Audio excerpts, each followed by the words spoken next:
metal. It wasn't made out of plastic, you know. You could tap on that radio and go click, click, click. Not like those new things that came later on, you know.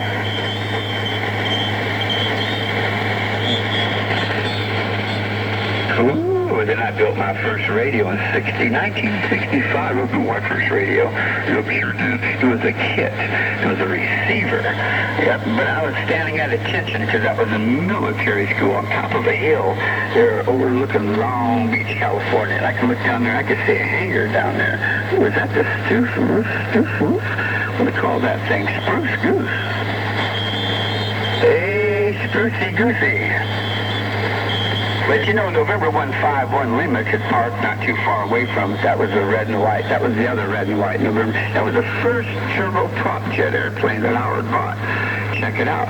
November 151 Lima. I used to fly in it every weekend back and forth to home, to Long Beach, to Las Vegas, Long Beach. Because I go to military school. I'm just speaking out here, waiting till Ron to get here. I'll be quiet now. That's too much information. KB6WBO, where are you at, you bum? Get out here, front and center. I'll call you on the phone again. I'm not going to let me think that you're died on me, Ron. So I'm just going to pick up the phone. I'm going to dial your phone number. He's asleep in the desert. Well, see, he was all whining the other day, worried that he was going to die. You know, that's what he was worried about. He was worried he was going to die, so I'm calling him. He always worries he's going to die. He's not going to die.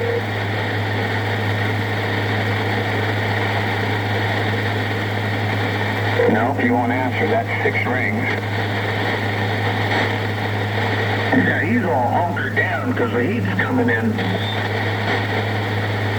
Yeah, maybe so. That's right. Yeah, he's you know, see, there's another thing going on. He's got these girls coming over, like 2 of them. You know, one of them drives his car, you know, and so that's probably, so one of them probably wore him out. He's just sitting there back there thinking right now, sleeping, you know, with a big smile on his face. You know, he says, I don't need to get him go play with no ham radio. I don't want to go talk to that zombie. I'm just going to sit here and smile next to this little sweetie thing. See, that's what's going on with him. K7ZAR. Does she have her teeth? No, I don't know if he has any, if she has any teeth. She probably doesn't have any teeth either, you know. So I think I know what's going on there when they put their false teeth in the jar, over. Hey, boys out there, do you suck dick? Oh, Noel. Poor Noel. So now I know what Noel does in his spare time. I wasn't really sure. Alrighty then, this is Hello 60. Yeah, I'll be shit-faced. Oh, there's all right, Noel. That's okay if you do that, you know. You just don't mess up your antennas. Don't go out there and try to work on your antennas when you're shit-faced, okay? Speaking of antennas, I have to admit, I went over there and looked at Noel's website on QRZ about 6 or 7 months ago. Maybe it was a year ago. And holy Toledo, out in his front yard, he's got a nice antenna out in that front yard. You know, it's nice and flat. There's no cars sitting out there. You know, there's no telephone poles, no dead rats or animals. You know, there's no homeless.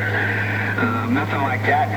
It's not like living out in the middle of Los Angeles downtown. He actually has a yard and a very nice antenna. I have to admit. I go, ooh, Noel, how did you get that?